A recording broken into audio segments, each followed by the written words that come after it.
আসসালামু আলাইকুম সুপ্রিয় দর্শক, আমার রান্নাঘরে আবারও আরেকটি নতুন রেসিপিতে সবাইকে স্বাগতম। আজকে আমি তৈরি করে দেখাবো মাত্র 2টি ডিম এবং বানরুটি দিয়ে বাচ্চাদের টিফিনে কিংবা বিকেলের নাস্তায় খুব সুন্দরভাবে 5 মিনিটের কম সময় এটা তৈরি করে নিতে পারবেন। এটা খেতে ভীষণ মজা এবং হেলদি। তাই চলুন আমি এটা কিভাবে তৈরি করেছি সেটা আপনাদের মাঝে শেয়ার করি। এখানে আমি নিয়ে নিলাম টমেটো কুচি, নিয়ে নিলাম ক্যাপসিকাম, গাজর কুচি এবং পেঁয়াজ, সাথে আমি কিছু নিয়েছি কাঁচামরিচ কুচি। এখানে 2টা আমি ডিম নিয়ে নিলাম, আর এখানে নিলাম 4টা বানরুটি, যে বার্গার রুটিটা থাকে সেইটা। আপনারা আপনাদের পরিমাণ মতো কমিয়ে কিংবা বাড়িয়ে নিতে পারবেন, কিন্তু এই প্রসেসে রান্না করলে কিন্তু খেতে ভীষণ মজা লাগে, আর বাচ্চারা তো খুবই পছন্দ করে। এখন যেহেতু স্কুল খুলে গেছে, বাচ্চাদের টিফিনে এরকম একটা নাস্তা দিলে বাচ্চারা কিন্তু খুশি মনে চেটেপুটে খেয়ে নেবে। এই তো আমি এখন হালকা পেঁয়াজটাকে একটু ভেজে নিলাম, তারপর দিয়ে দিচ্ছি এর ভিতরে গাজর এবং ক্যাপসিকাম। টমেটো কুচিটা আমি একটু পরে দেব, যেহেতু গাজর আর ক্যাপসিকাম থেকে টমেটোটা একটু নরম, সেই জন্য 2 মিনিট আমি একটু ভেজে নিয়ে নিলাম। এখন আমি দিয়ে দিচ্ছি স্বাদ মতো একটু লবণ। তারপর আমি এটাকে আরেকটু ভেজে এর ভিতরে দিয়ে দেব টমেটো কুচি। টমেটো দিয়ে আমি হালকা কিছু সময় এটাকে রান্না করে নেব। টমেটো থেকে একটু সস একটা ভাব যখন বের হয়ে আসবে, তখন আমি এটা নামিয়ে নেব ডিম দিয়ে। তো চলুন এখন আমি এটাকে 1 মিনিটের মতো ভেজে নেব। এই তো আমার কিন্তু টমেটোটা ভাজা হয়ে গেছে। এখন এর ভিতরে আমি দিয়ে দিলাম একটি ম্যাজিক মশলা।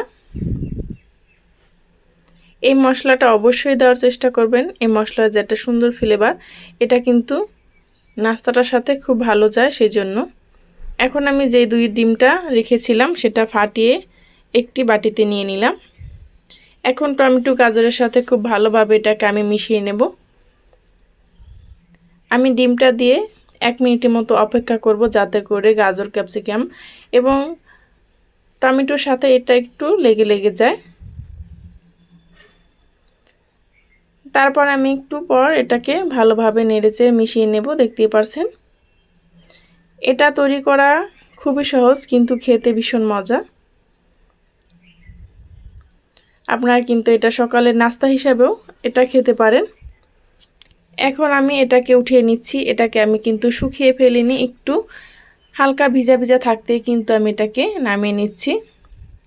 এখন যে রুটিগুলো আমি রেখেছিলাম সেটা এর ভিতরে আমি একটু ছেঁকে নেব, মানে গরম করে নেব। আপনারা চাইলে এর ভিতরে একটু হালকা ঘি বা বাটার দিয়েও এটাকে ভেজে নিতে পারেন, তাহলে ফ্লেভারটা আরটু সুন্দর হবে, খেতে আরও বেশি ভালো লাগবে। এখন রুটিগুলো দিয়ে আমি ভালোভাবে একটু উল্টিয়ে পাল্টিয়ে গরম করে নেব।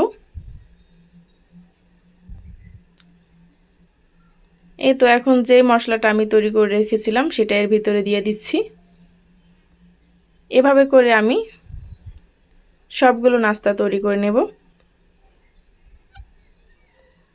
আমার চ্যানেলে আজকে যারা প্রথম ভিজিট করেছেন, আমার এই ভিডিওটি দেখতে দেখতে কোনো অংশ যদি আপনাদের কাছে ভালো লেগে যায়, তাহলে প্লিজ আমার চ্যানেলটি সাবস্ক্রাইব করে বেল বাটনটি অন করে রাখবেন, যাতে করে যে কোনো ভিডিও আপলোড করা মাত্রই আপনার কাছে নোটিফিকেশন পৌঁছে যায়। এখন আমি এর ভেতরে দিয়ে দেব টমেটো সস।